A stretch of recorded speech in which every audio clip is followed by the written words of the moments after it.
부모라는 권위를 이용해서 이렇게 신앙을 이렇게 좀 강요한다고 할까요? 예, 이렇게 하는 경우도 있어요.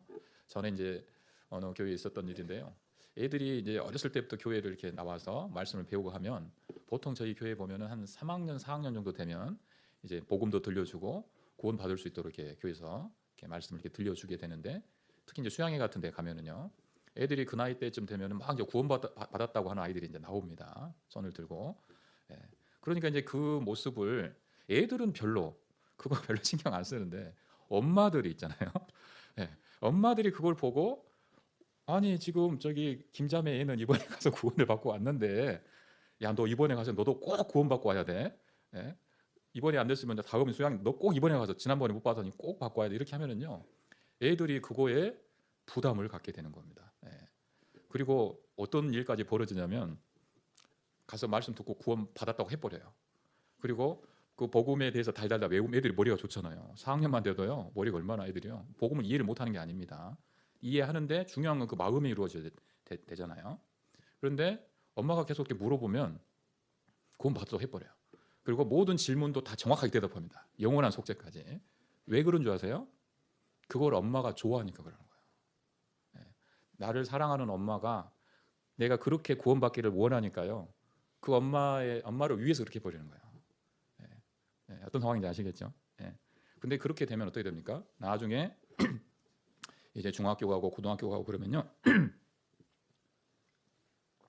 이제 자기 이제 신앙을 이제 스스로 돌아볼 수 있는 그런 나이가 되지 않습니까? 그러면요, 이게 막 갈등이 되는 거예요. 그때 이제 구원을 받았다고 했는데 실제는 안 이루어져 있고, 그냥 막 이게 막 뒤죽박죽이 돼가지고요, 구원받은 사람처럼 살라고 교회에서는 계속 말씀을 배우는데 속에서는 그게 안 이루어져 있고, 그런 약간 그 외식적인, 이제 집에 가서는 엄마한테는 구원 받아 했으니까 이제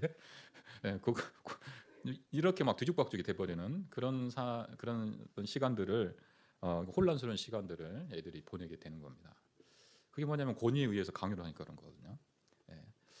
이 신앙의 문제만큼 절대 억지로 하면 안 됩니다. 예. 안 되는 사람한테요, 지금 안 됐는데 마음에 이걸 왜 못 믿냐고 하면서 막 이렇게 하면은 그게 문제를 풀어주는 게 아니라 오히려 더 큰 부담을 주고요, 구원받는데 더 방해가 됩니다. 예.